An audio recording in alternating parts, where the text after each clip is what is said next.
Mandi 81142320 dari kelas D jurusan Kesehatan Masyarakat Universitas Negeri Gorontalo. Di sini saya akan menjelaskan tentang strategi pencegahan penyakit menular atau tidak menular, yaitu khususnya pada penyakit malaria. Tugas ini dibuat dalam rangka pemenuhan tugas dasar promosi kesehatan dengan dosen pengampu Bapak Dr. Irwan SKM MKes. Malaria adalah infeksi akibat Plasmodium yang dibawa oleh nyamuk Anopheles betina. Penyakit ini ditularkan melalui gigitan nyamuk dan tidak menular dari kontak fisik manusia ke manusia lain. Akan tetapi, penyakit ini juga dapat menyebar dengan cara, yaitu yang pertama, penularan dari ibu kepada bayi saat melahirkan, atau yang disebut sebagai malaria kongenital. Yang kedua, melalui transfusi darah. Dan yang ketiga adalah penggunaan jarum suntik bersamaan.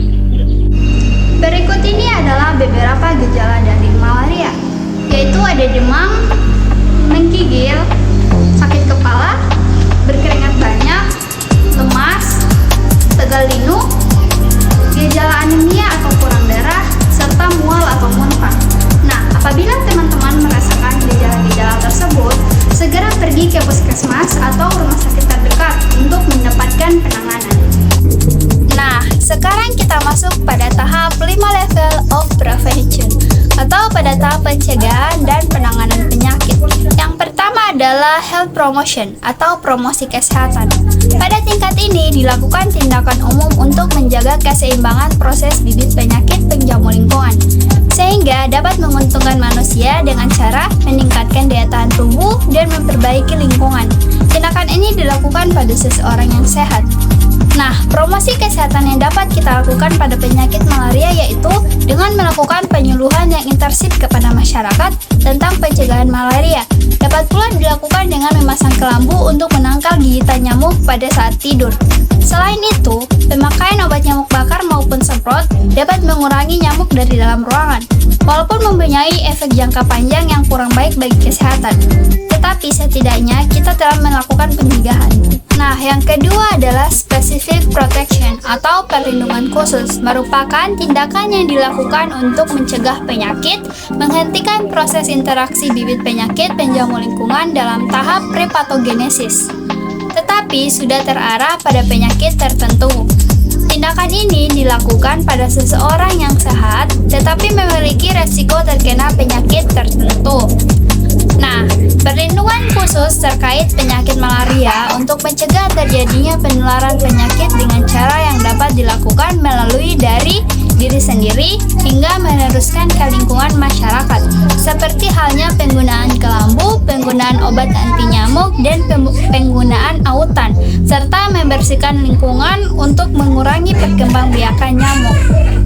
Yang ketiga ada early diagnosis and prompt treatment atau diagnosis dini dan pengobatan segera, merupakan tindakan menemukan penyakit sedini mungkin dan melakukan penata laksanaan segera dengan terapi yang tepat. Pengobatan malaria. Penyakit ini bisa sembuh dengan obat-obatan. Jenis obat dan lama pengobatan tergantung pada jenis malaria, lokasi orang tersebut terinfeksi, usia, apakah sedang hamil atau tidak, dan seberapa sakit pada awal pengobatan. Obat anti malaria yang paling umum meliputi kloroquine fosfat. Kloroquine adalah pilihan pengobatan untuk setiap parasit yang sensitif terhadap obat. Tetapi di banyak bagian dunia, parasit resisten terhadap kloroquine dan obat tersebut tidak lagi merupakan pengobatan yang efektif. Yang kedua ada kombinasi berbasis artemisinis atau ACT. ACT adalah kombinasi dari 2 atau lebih obat yang bekerja melawan parasit malaria dengan cara yang berbeda. Ini biasanya merupakan pengobatan pilihan untuk malaria resisten kloroquine.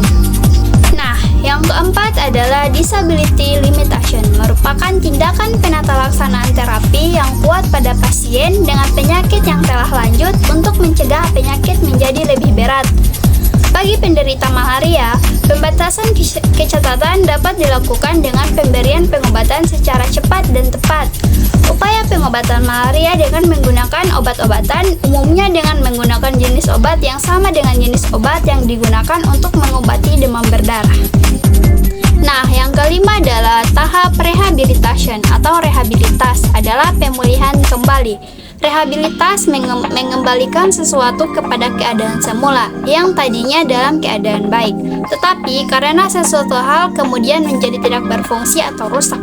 Apabila dikaitkan dengan disability, pengertiannya adalah pengembalian orang-orang cacat kepada kegunaan secara maksimal, baik dalam aspek fisik, mental, personal, sosial, vokasional, maupun ekonomi sesuai dengan kemampuannya.